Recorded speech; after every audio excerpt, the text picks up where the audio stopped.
গত 15 বছরে ইন্ডিয়া আমাদের উপরে আওয়ামী লীগের উপর ভর করে এদেশের ইসলামকে নিভাইয়া দিতে চেয়েছিল।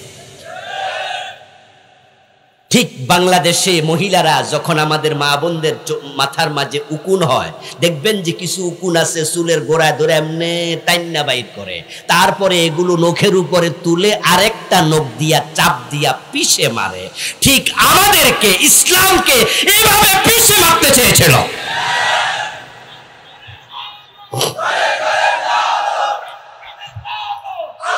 আমার প্রিয় ভাইয়েরা, আচ্ছা বলুন তো, তারা কি ইসলামকে পিষে মারতে পারছে? পারে নাই। মায়ের পেটে শিশুর মতো হেফাজত করেছে কে? আহারে, এমন আগ্রাসন চালাইছিল আমাদের উপরে, কল্পনাতীত আগ্রাসন। আপনারা দেখেছেন যে আমাদের ক্লাস 1 থেকে একবার ইন্টারমিডিয়েট লেভেল পর্যন্ত যত বাংলা বই আছে, সকল বাংলা বইতে মাদ্রাসায় স্কুলে আজ থেকে 20 বছর পিছনে যান, দেখবেন যে স্কুলের বইও শুরু হয়েছে কবি নজরুলের কবিতা দিয়া, ঠিক না? ফররুক আহমদের কবিতা দিয়া, সুফিয়া বেগমের প্রার্থনা কবিতা দিয়া। আপনারা দেখেছেন আমরা ছোটকালে যত বই পড়ছি, প্রতিটা বই শুরুতে যেটা, সেটা একটা ইসলামী গল্প অথবা ইসলামী কবিতা, ঠিক না? আর গত 15 বছরে দেখেন কোনো না কোনো হিন্দুর কবিতা।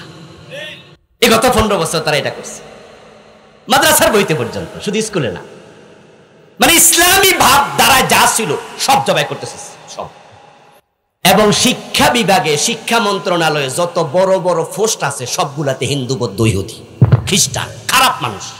মাদ্রাসার বই 2024, এই তো গেল মাত্র কয়দিন আগে, 3 মাস 4 মাস আগে 24 গেল।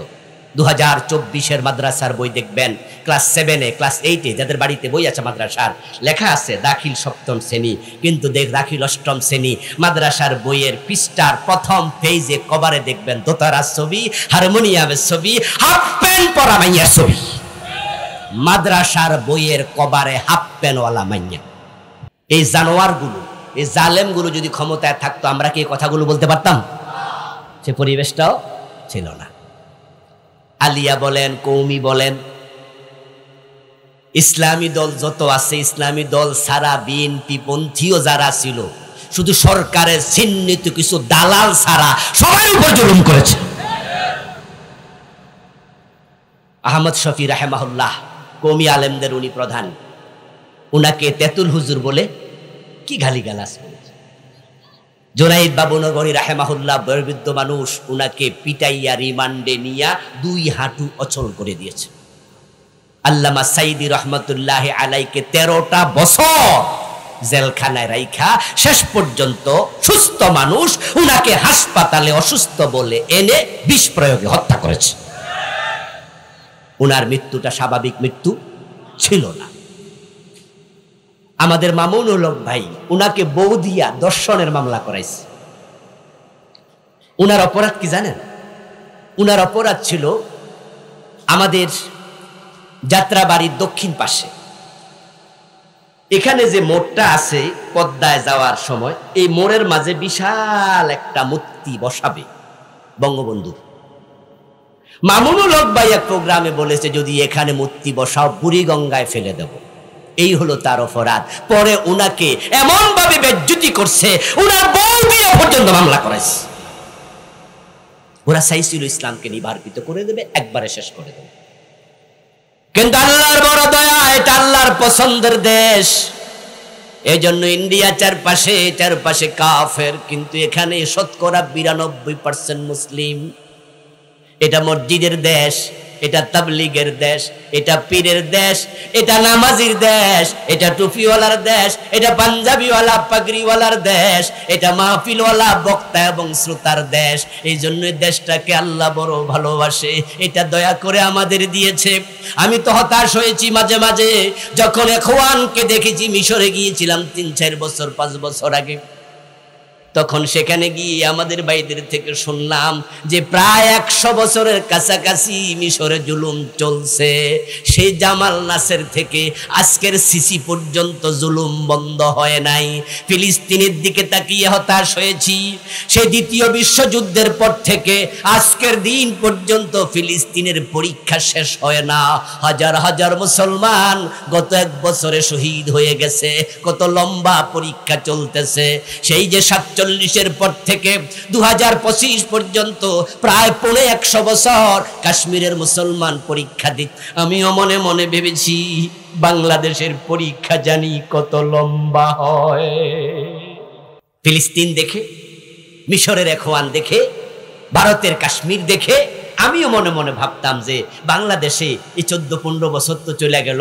আবার যখন তারা ক্ষমতায় চলে আসছিল কিছুদিন আগে বাজে নির্বাচন দিয়া, তখন ভাবছি কত লম্বা পরীক্ষা হয়। কিন্তু আলহামদুলিল্লাহ অন্য দেশের তুলনায় এই দেশকে আল্লাহ বেশি ভালোবাসে, প্রমাণ করে দিয়েছে 5ই আগস্ট।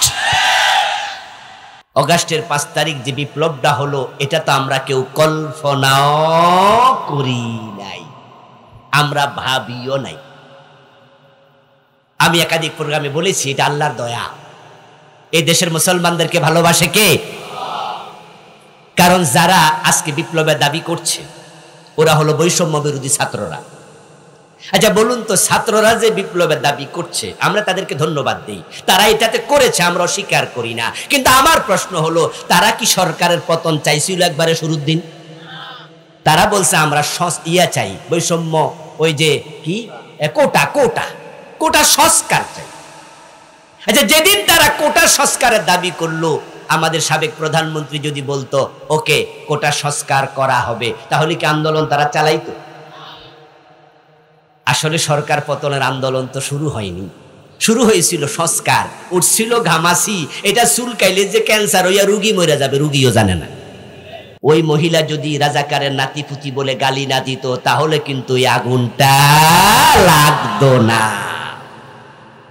কারণ সেই রাজাকার শব্দ দিয়া এদেশের ইসলাম ওয়ালাদেরকে যখন দমন করার মূলনীতি হাতে নিয়েছে, যাকে তাকে তাদের কথার সাথে না মিললে রাজাকার বলতে বলতে তারা যখন ইসলাম ওয়ালাদেরকে শেষ করতে চেয়েছে, ওই একটা শব্দ রাজাকার দিয়া আল্লাহ তাদেরকে শেষ করে দিয়েছে।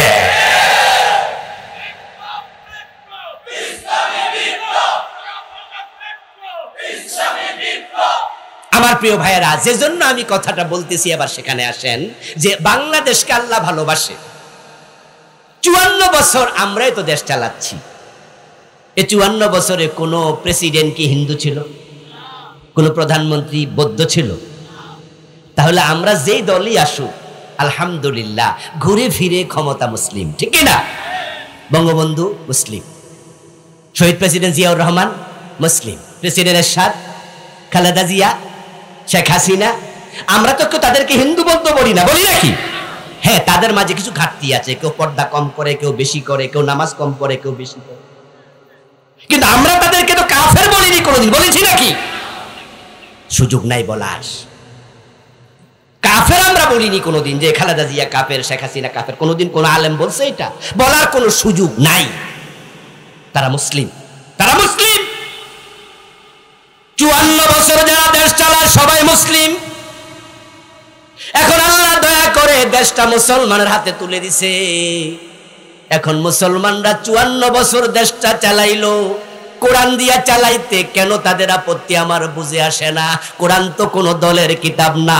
যদি আমরা মুসলমানরা সিদ্ধান্ত নিতে পারতাম যেই দলই ক্ষমতায় আসুক কোরআন দিয়া দেশ চালাইতে হবে, তাহলে দেশটা আরো অনেক ভালো চলতো,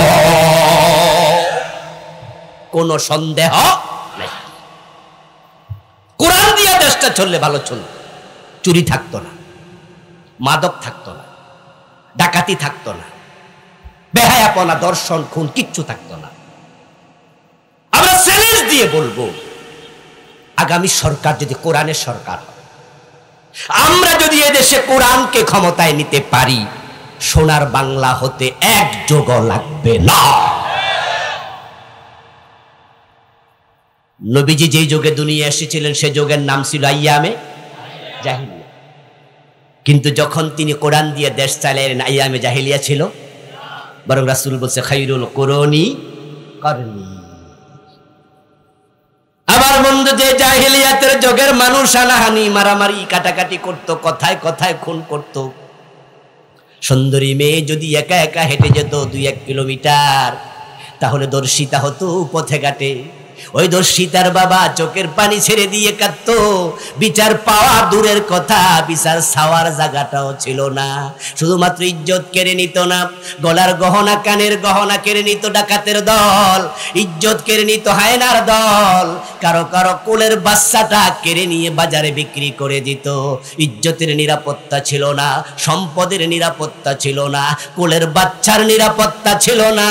আর ইসলাম যখন এসেছে, কোরআন দিয়ে যখন রাসূল দেশ চালাইছে, ওমরের যুগের দিকে তাকাও, অর্ধ দুনিয়ার সম্রাট ওমর গাছতলায় একা একা ঘুমাইছে, বডিগার্ডের কোনো প্রয়োজন ছিল না। শান্তি কাকে বলে? শান্তি কাকে বলে? হে মুসলমান ভাইয়েরা, আপনারা উমরা হজে যান নাই? কথা বলে না। এই এলাকার লোকেরা উমরা হজে যায় না? এই রমাদানও তো কেউ কেউ গেছেন, হজে গেছেন, সামনে হজ আসতেছে। আচ্ছা, সেখানে তামাম পৃথিবীর সুন্দরী সুন্দরী মেয়েরা হজ করতে আসে না? উমরা করতে আসে না? আচ্ছা, কোনোদিন ইফতিজিং হয়েছে শুনছেন? আমি শুনি না। আমি তো আলহামদুলিল্লাহ 2005 থেকে অনেকবার গিয়েছি, রমাদানও গিয়েছি, আবার হজেও যাবো কয়দিন পরে, কতবার তো গিয়েছি আলহামদুলিল্লাহ। আমি আজ পর্যন্ত মক্কায় মদিনায় শুনি নাই যে ইফতিজিং হয়েছে। আর দর্শন তো দূরের কথা, ওটা তো দূর কি বা বহু দূরের চিন্তা, এ কল্পনার বাহিরে। ইফতিজিংও শুনি নাই। কারণটা কি? কারণ হচ্ছে যেখানে সেখানে যারাই যায় তারা জানে যে দরা খাইলে উপায়, দরা খাইলে উপায় নাই। বাংলায় প্রবাদ আছে, ঠেলার নাম আসলে মায়ের উপরে ওষুধ নাই। আরে আমরা তো শুধু ওয়াজ লইয়া আসি, আমরা মনে করি বছর একবার ওয়াজ দিমু, হুজুররা ওয়াজ করলে সব মানুষ ভালো হয়ে যাবে। অনেক নেতা আছে, গত সরকারের আমলে বিভিন্ন মাহফিলে আমি দেখতাম যে এলাকার নেতারা, নেতা ছাড়া তো ওয়াজ ছিলই না, ঠিক না? নেতা ছাড়া ওয়াজ কল্পনা এত করা যায়, প্রয়োজন ওয়াজ বন্ধ করে দিন। তো নেতাদেরকে এমনও শুনেছি মাইক হাতে নিয়ে বলছে, হুজুর হুজুর আপনারাই তো ওয়াজ করবেন, আপনাদের কথাই জাতি শুনবে। হুজুর মাদকের বিরুদ্ধে 5 মিনিট হইল ওয়াজ করবেন। হুজুর আমাদের সরকার মাদকের ব্যাপারে 0 টলারেন্স। আমি তো এতিমের মতো চাইয়ে থাকতাম, কয় কি রে বেটা, কথা কইতেছে মনে আল্লাহর ওলি ফেরেশতা। যে সরকার যদি 0 টলারেন্স হতো, মদ খায় কেমনে, মদ চলে কেমনে? হযরত ওমর তো তার ছেলেকে রেহাই দেয় নাই, 80 বেতের আইন চালু করে দাও, যদি শুরু হয়ে যায় 6 মাস পরে বাংলাদেশে মাদক পাওয়া যাবে না।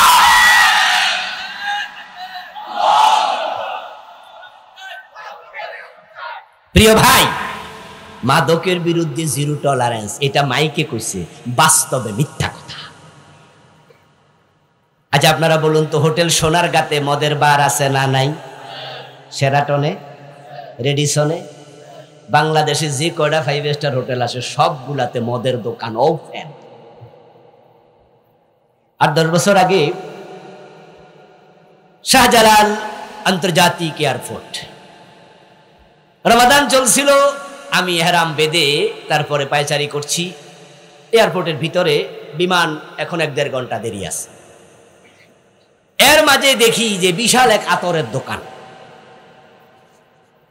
এয়ারপোর্টের ভিতরে এত বড় আতরের দোকান আমি ভাবি নাই। এমনি ভাবলাম যে তাহলে একটু যাই, কারণ আতরের দোকানে গেলে আতর না কিনলো তো নাকে কি আসবে, কিছু সুগন্ধ তো আসবে। তা আমি পায়চারি করে আস্তে আস্তে করে আতরের দোকানের দিকে যাচ্ছি, দেখি একজন মানুষ আছে, ডিউটি ফ্রি, সব লোকজন নাই, একজন। উনি আমার দেখে একটু চোখ বড় করে তাকাইতেছে, কিরে এহরাম পরায় হুজুর আইতেছে কেন, হাজি সাহেব? কারণ এটা আসলে আতরের দোকান ছিল না, বোতলগুলো একটু সাইজে বড়,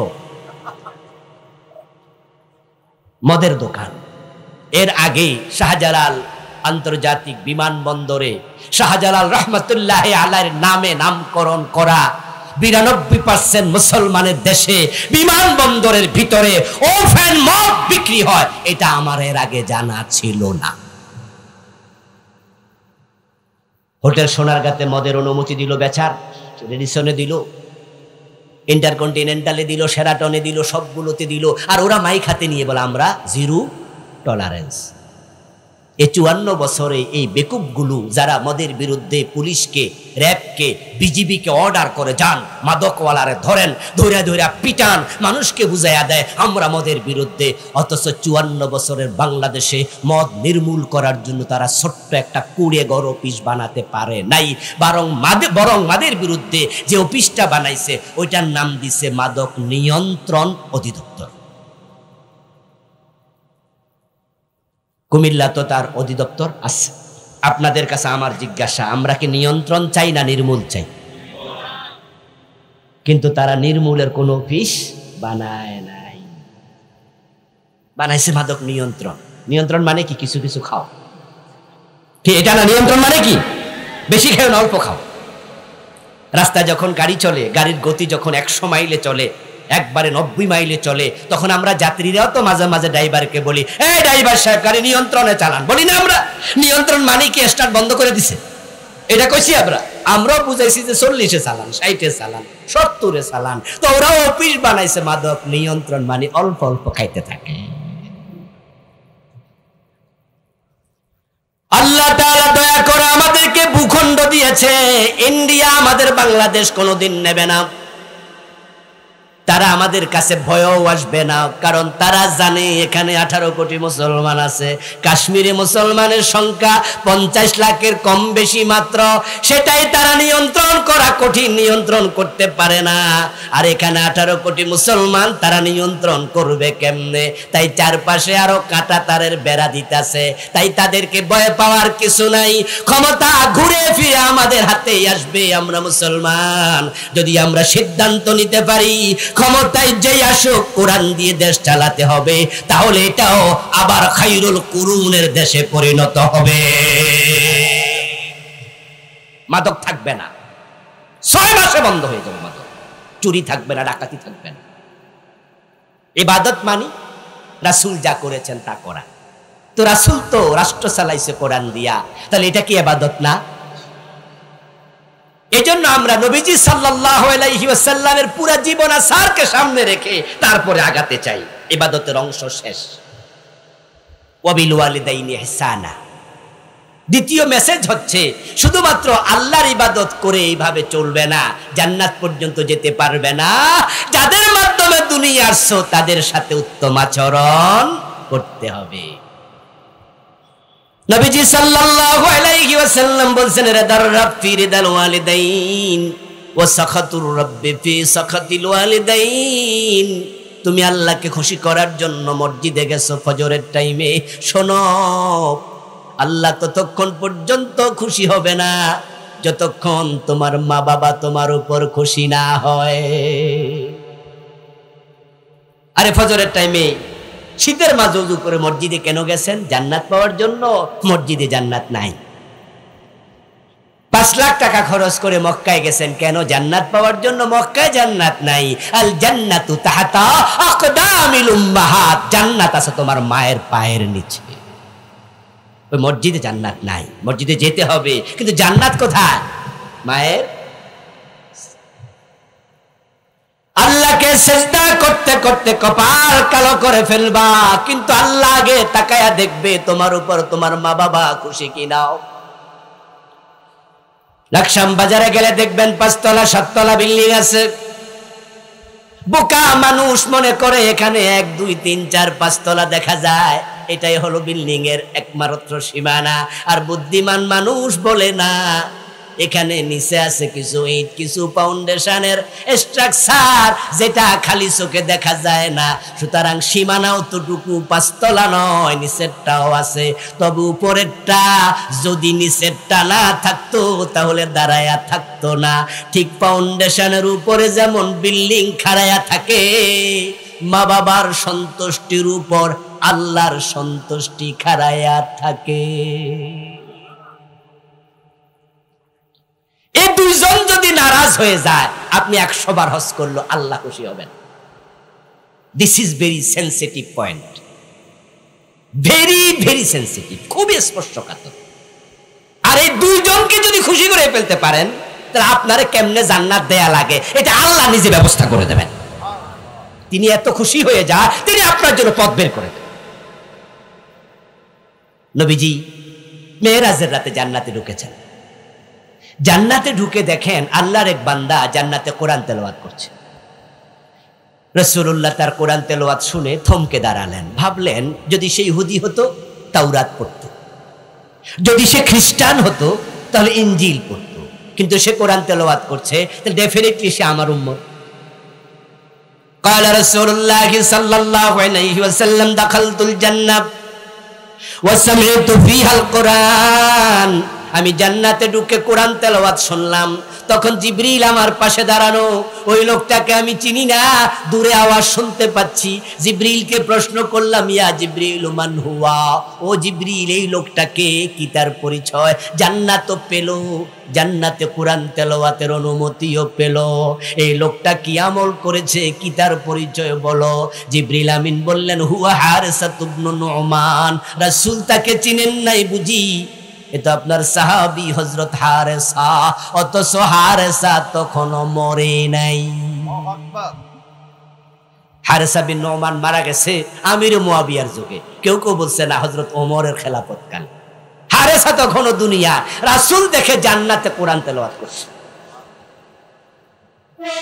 নবীজি সাল্লাল্লাহু আলাইহি ওয়াসাল্লাম ফিরে আসলেন, হারেসা বিন নুমানকে ডাকলেন, ও হারেসা তুমি গোপনে গোপনে এমন কি আমল করো, আমি তোমাকে জান্নাতে কোরআন তেলাওয়াত করতে দেখে এসেছি। হারেসা বিন নুমান বলেন, ইয়া রাসূলুল্লাহ আপনি যা করতে বলেন তাই তো করি, 10 জনে যে আমল করে আমিও সে আমল করি, তবে হুজুর আমার একটা ভিন্ন আমল আছে যেটা সবার নাই, সেটা হলো আমার একজন বুড়া মা আছে, যিনি নিজ হাতে খাইতে পারে না, আমি তাকে নিজে খাইয়ে দেই। ইয়া রাসূলুল্লাহ আমার মা গোসল করতে পারে না, তারে আমি গোসল করে দেই। সাহাবায়ে কেরাম রাসূলুল্লাহ এখানে গল্প করছেন দেখে কয়েকজন আগে আসলেন, তারা এসে বলছে কানা বাররুন নাস বি উম্মিহি, হুজুর সে ঠিক বলেছে, সে তার মায়ের সাথে খুব ভালো ব্যবহার করে, ইউতইমুহা বিয়াদিহি ওয়া ইয়াগসিলুহা বিয়াদিহি ওয়া ইয়াফলি রাসাহা বিয়াদিহি। সাহাবারা সাক্ষ্য দিচ্ছে সে তার মারে গোসল করায়, তার মারে সে খাওয়ায়, ইভেন তার মাকে গোসল দিয়া মাথার চুলগুলাও সে চিরুনি দিয়া আশ্রয়া দেয়, সে তার মাকে খুব মহব্বত করে। আমার রাসূল এটা শুনে 3 বার বললেন, কাযালিকুমুল বিররু কাযালিকুমুল বিররু কাযালিকুমুল বির। ও হারেসারে বুঝেছি এটাই বিররুল ওয়ালিদাইন, তোর মায়ের দোয়ার কারণে তুই দুনিয়ায় থাকতে তোরে আল্লাহ জান্নাত দিয়ে দিছে। বুঝেছি আমি কেন তুই জান্নাতে কোরআন পড়ার সুযোগ পাইছ। প্রিয় ভাইরা, নবীজি একদিন আলোচনা করছিলেন, উনার আলোচনার ফাঁকে উনি রেগে গেলেন, একটু বদদোয়া দিয়ে দিলেন, রাগে মানফুহু রাগে মানফুহু রাগে মানফুহু। সহিহ মুসলিমের হাদিস, যে সে লোক মরে যাক, ধ্বংস হয়ে যাক, তার নাক ধুলায় মলিন হয়ে যাক, লুটে পড়ুক সে। রাসূল বদদোয়া দিচ্ছে। কোন একজন সাহাবী দাঁড়িয়ে গেলেন, ইয়া রাসূলুল্লাহ আপনি তো অভ্যাসগত ভাবে কখনো বদদোয়া দেন না, কিন্তু আজকে আপনি কাকে বদদোয়া দিচ্ছেন বুঝলাম না।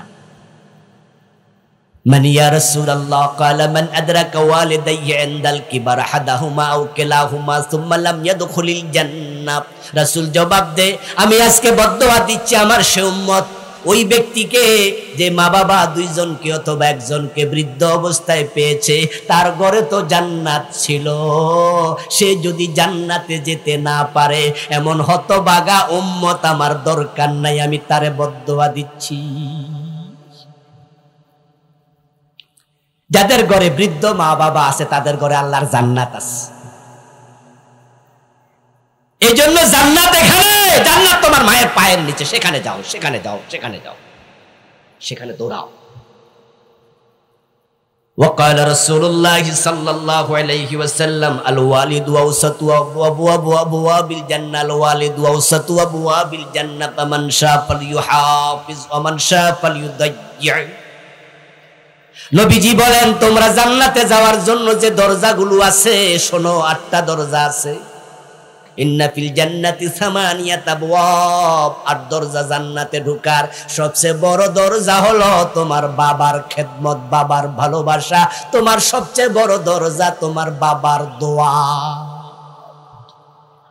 যে সন্তানকে বাবা দোয়া করে আল্লাহ সবচেয়ে বড় দরজা দিয়ে তারা জান্নাতে ঢুকাই দেবে। ওয়াবিল ওয়ালিদাইনি ইহসান, ইহসান করো, ইহসান করো, ভালোবাসো। পরিতাপ, আমাদের দেশে এটা খুব পরিতাপ। ইদানিং কালে দেখবেন যে মা বাবার প্রতি জুলুম অত্যাচার বেড়ে গেছে। আগে তো ইয়াতিমখানা ছিল, এখন বৃদ্ধ নিবাস তৈরি হচ্ছে, বৃদ্ধাশ্রম। গত 4-5 দিন আগে আমার মাহফিল ছিল ময়মনসিংহ নেত্রকোনা। তো যাওয়ার পথে গাজীপুর পার হইয়া আমি দেখলাম যে একটা বৃদ্ধাশ্রমের সাইনবোর্ড দেখা যায়। এই 4-5 দিন আগের কথা বলছি। তখন আমি ড্রাইভারকে বললাম যে বাম দিকে ঢোকো, কারণ বৃদ্ধাশ্রম দেখার সুযোগ আমার হয়নি। শুনেছি আছে, বিভিন্ন জন থেকে কিস্সা কাহিনী বিভিন্ন পত্রিকায় দেখেছি, টেলিভিশনের খবরে দেখেছি। আজকে হাতে সময় আছে, আমি নিজে একটু ভিজিট করব। তখন মেন রোড থেকে 3-4 কিলোমিটার ভিতরে ঢুকলাম, একবারে ভিতরে চলে গেলাম। সেখানে গিয়ে দেখলাম যে বৃদ্ধাশ্রমে প্রায় 400 নারী পুরুষ। তো সেখানকার যিনি ম্যানেজার, 3 তলা ভবন অনেকগুলো, ম্যানেজারকে জিজ্ঞাসা করলাম এখানে কি শুধু গরিবেরা থাকে?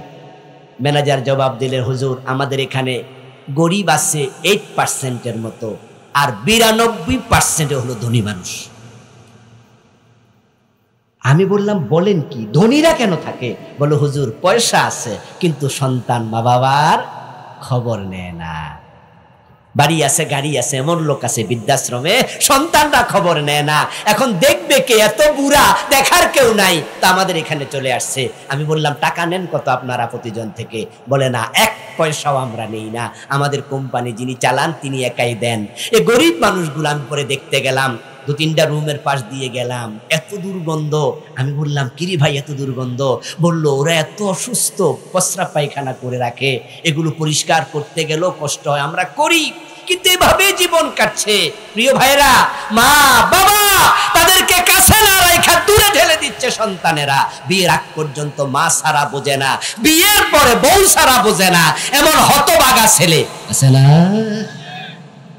বউয়ের কথা শুনে মা বাবার গালি দেয়, বকা দেয়, ধাক্কা দেয়। মা বাবারা নিয়ে ধাক্কাধাক্কি করে, ধাক্কাধাক্কি করে, এ ঘরে 10 দিন, ওই ঘরে 10 দিন, এ ঘরে 10 দিন, ধাক্কাধাক্কি করে। যখন 9 দিন যায়, 10ম দিনে আস্তে কইরা নাতনি আইসা কয় দাদি আমনের খানা। বৌমা কয় আস্তে কইরা শাশুড়ির, আম্মা কাল থেকে এ ঘরে না ওই ঘরে। এই যে তোমার মাকে তুমি আরেক ঘর দেখাইয়া দাও, তার কলিজায় লাগে, কলিজায় লাগে। সে মনে মনে ভাবে ওই ছেলে তোরে আমি 2 বছর দুধ খাওয়াইছি, কাউকে ভাগ দেই নাই, 9 মাস 10 দিন পেটে রাখছি, কাউকে ভাগ দেই নাই, 4 থেকে 5 বছর তোর পায়খানা প্রস্রাব 2 হাতে সাফ করছি, কাউকে ভাগ দেই নাই, আর আজকে আমাকে নিয়ে ভাগাভাগি করিস। তাহলে কি ভাইয়েরা খাওয়াবে? আপনার ভাই আছে, আপনার বোন আছে, তারাও তার খেদমত করবে। এজন্য 10 দিন 20 দিন ভাগ হতেই পারে, কিন্তু আপনাকে আমি বলবো, আপনি বলবেন যে না আমার ঘরে কোনো ভাগ নাই, আল্লাহর 30 দিন আমার দরজা খোলা। আপনি কোনোদিন আপনার মাকে আপনার বাবাকে বলবেন না যে টাইম শেষ।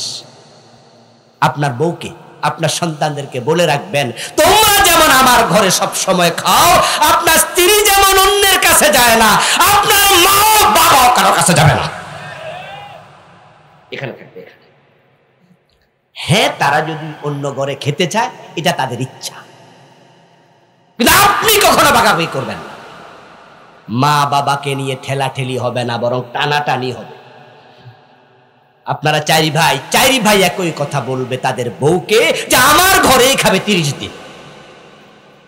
মাকে বাবাকে বলে দেবে এ ঘরে আসতে, এখানে খেতে, এখানের প্লেট নিয়ে, এখানের পাতিল থেকে তরকারি ভাত নিতে, কারো চেহারার দিকে তাকানোর প্রয়োজন নাই। বাবাকে এটা বলে দেবেন, মাকে এটা বলে দেবেন। নবীজির কাছে এক সাহাবী গেলেন, ইয়া রাসূলুল্লাহ ইন্নালি মালান ওয়া ওয়ালাদান ওয়া ইন্না আবি ইউরিদু আন ইয়াহতাজা ইলা মালি। হুজুর আমার বাবা আছে, সন্তান আছে, টাকা পয়সাও আছে, তবে আমার আব্বার একটা অভ্যাস আছে, উনি আমার কাছে শুধু টাকা চায়, এই টাকা দে, টাকা দে, টাকা দে। হুজুর আমি আপনার কাছে জানতে আসছি আমার বাবাকে আমি কত টাকা দিলে হক আদায় হবে?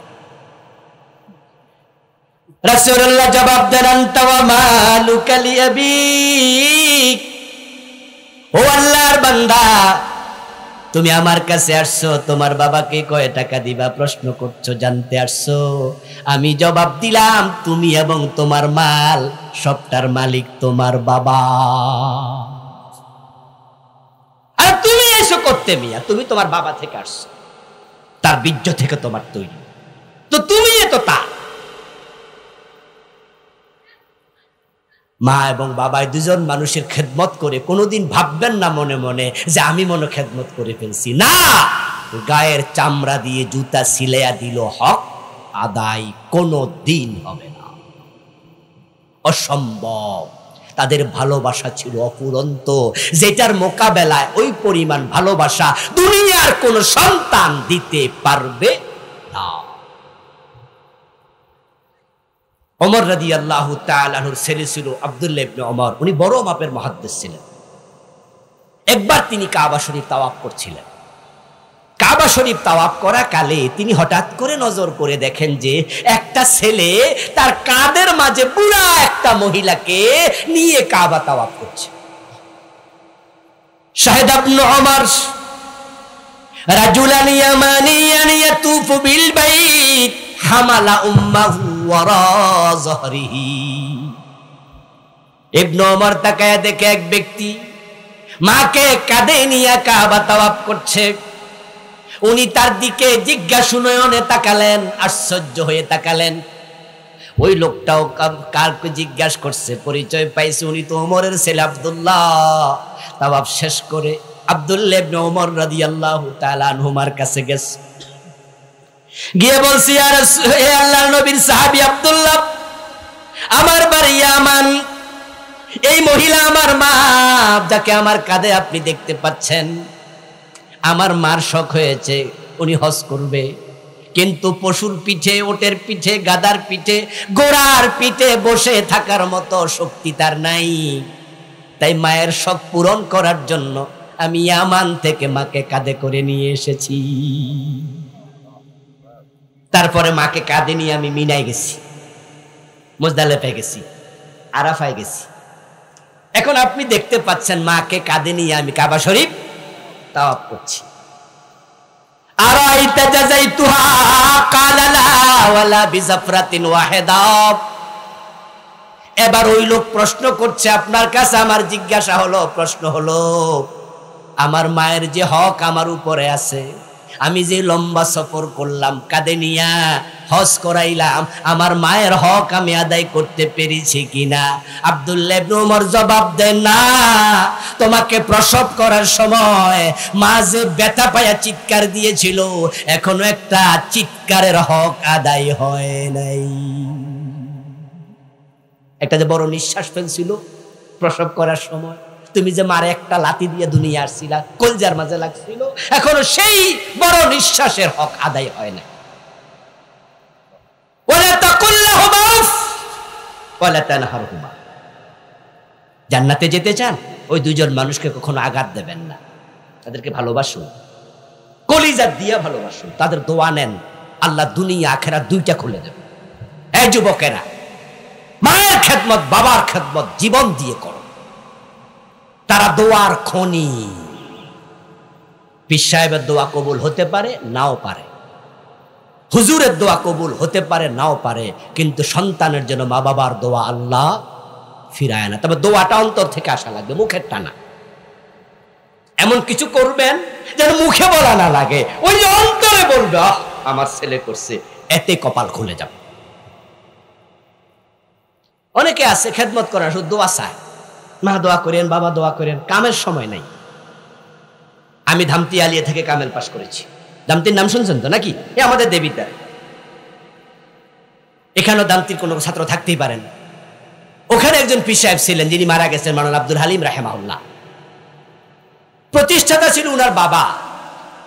উনার বাবা দামতির পীর সাহেব নামে বিখ্যাত। সরসিনার যে আবু নেসারউদ্দিন সাহেব রাহিমাহুল্লাহ, মানে আবু সালেহ সাহেবের বাবা, বর্তমান পীর সাহেবের কি দাদা মনে হয়। উনারা ফিরবাই ছিলেন। আমাদের আজিমউদ্দিন সাহেব ধামতি, নেসারউদ্দিন সাহেব সরসিনা, ওনারা ফুরফুরা দরবারের খলিফা আবু বকর সিদ্দিক রাহিমাহুল্লাহ শাগরেদ। তো উনি বলতেছে যে আমার বাবা শীতকালে ওযু করার জন্য, তখন তো চাপা কলে শীতকালে অনেক জায়গাতে পানি ওঠে না, এখনো তো অনেক জায়গায় আছে চাপ দিলে পানি ওঠে না শীতকালে। বলল কুয়ার পানি নামতে নামতে একবারে নিচে নেমে গেছে, তো হাতে একটা লোটা লইয়া আসরের নামাজ পড়ার জন্য উনি ওযু করবে, লোটা লইয়া আস্তে করে তিনি কুয়ার দিকে নামতেছে, বুড়া মানুষ টুকটুক করে নামতেছে। এই অবস্থায় এক লোক দৌড় মেরে আসছে, দৌড় মেরে আসে বলল, হুজুর হুজুর হুজুর, আমার একটু সমস্যা, একটু আমার জন্য একটু দোয়া করেন। এটা বলে চলে গেছে। হুজুর আরেকটু নামছে, নামার পরে আরেকটা লোক দৌড় মারছে, হুজুর দাঁড়ান। তো হুজুর দাঁড়াইছে, উপরের দিকে চাইছে, নিচের দিকে নামতেছে। কি হয়েছে হুজুর? কয় আমি আসতেছি। হে দৌড় মারে আইসা লোটাটা হাতে নিয়ে বলছে, হুজুর আপনি নিচে নামা দরকার নাই, আমি পানি উপরে তুইলা দিই, আপনি উপরে তুইলা বৈশা বসেন, ওয়ান ওযু করেন। সে দৌড় মাইরা নিচে নামছে, লোটাটা ফুরাইছে, তারপরে হুজুরের হাতে লোটাটা দিছে, লোটাটা দিয়া সে আবার চলে যাচ্ছে। তখন হুজুর এক লোকের ডাক দিয়া কয়, দেখ দেখ, দোয়া চাইলো কে আর দোয়া ফাইলো কে।